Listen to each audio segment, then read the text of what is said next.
परशुराम की जयंती एवं अक्षय तृतीया के अवसर पर औदिच्य ब्राह्मण समाज द्वारा सामूहिक विवाह सम्मेलन का आयोजन किया गया।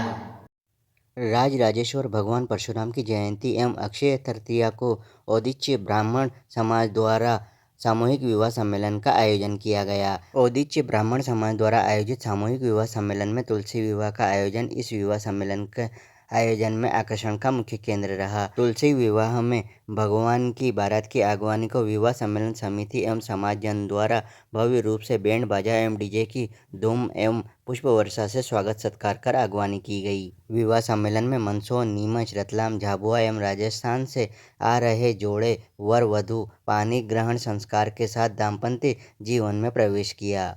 परशुराम की जयंती एवं अक्षय तृतीया को प्रातः 6 बजे बारात का आगमन हुआ और 8 बजे तोरण किया गया। 9 बजे पानी ग्रहण संस्कार पंडित एवं 21 यज्ञाचार्य की टीम द्वारा करवाया गया। पानी ग्रहण संस्कार के साथ ही स्वरुचि सामूहिक भोज प्रारंभ हुआ। कहा जाता है कि इस दिन भगवान विष्णु और माता लक्ष्मी की कृपा विशेष रूप से पृथ्वी पर बरसती है। जब दो जीवन इस दिन एक दूसरे से जुड़ते हैं तो यह संबंध केवल सांसारिक नहीं बल्कि आध्यात्मिक स्तर पर भी बन जाता है। ऐसा संबंध जिसमें प्रेम के साथ साथ लक्ष्मी का वास और जीवन की समृद्धि भी शामिल होती है। हिंदू धर्म में अक्षय तृतीया को बेहद शुभ दिन माना जाता है। कहा जाता है कि इस दिन किए गए काम सफल होते हैं, इसलिए अक्षय तृतीया पर घर खरीदने से लेकर शादी तक की जाती है। खास तौर पर मान्यता है कि इस दिन की हुई शादी कभी नहीं टूटती है।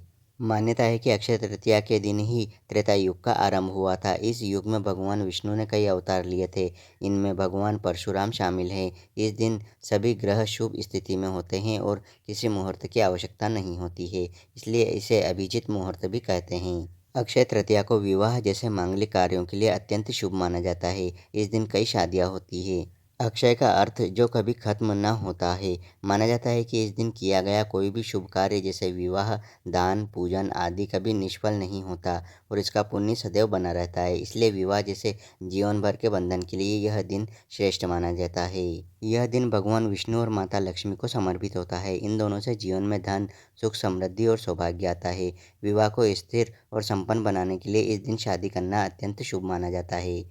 शास्त्रों में कहा गया है कि इस दिन 7 जन्मों तक पुण्य फल मिलता है। जो भी शुभ कार्य इस दिन किया जाता है वह अक्षय फल देता है, यानी उसका लाभ कभी खत्म नहीं होता। इसी कारण जीवन भर का बंधन जैसे विवाह के लिए यह दिन खास होता है।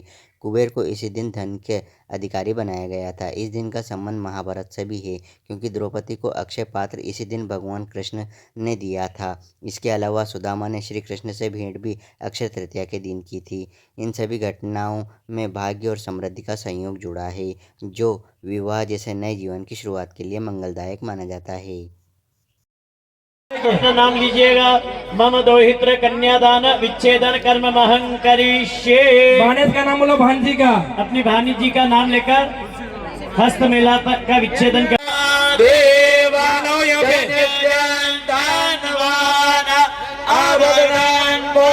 ओम शिकार है। एक मंचासीन से एक विशेष निवेदन है कि इस जो वचन का जो उद्बोधन किया है, ये आज से गठान बांध के ध्यान कर लेना कि कभी भी अपने कोई कष्ट है तो अपने स्वामी को कहे, ना कि समाज में यमुना गोदावरी नर्मदा कायो महेंद्र तनया शर्मन्वती वेदिका क्षिप्रा वैत्रवती महासुरनदी ख्याता गया गंडिका